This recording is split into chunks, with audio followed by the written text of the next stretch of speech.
Today I just want to show you creative animated links. First of all, you need to install Happy Add-ons for Elementor.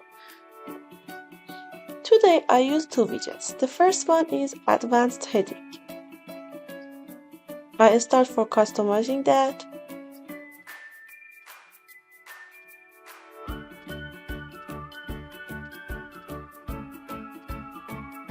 The next widget is Animated Link.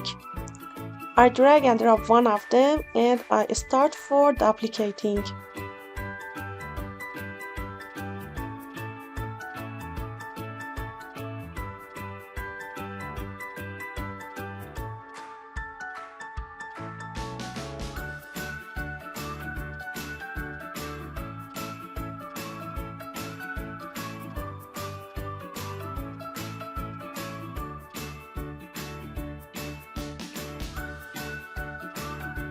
I want to show you all presets today.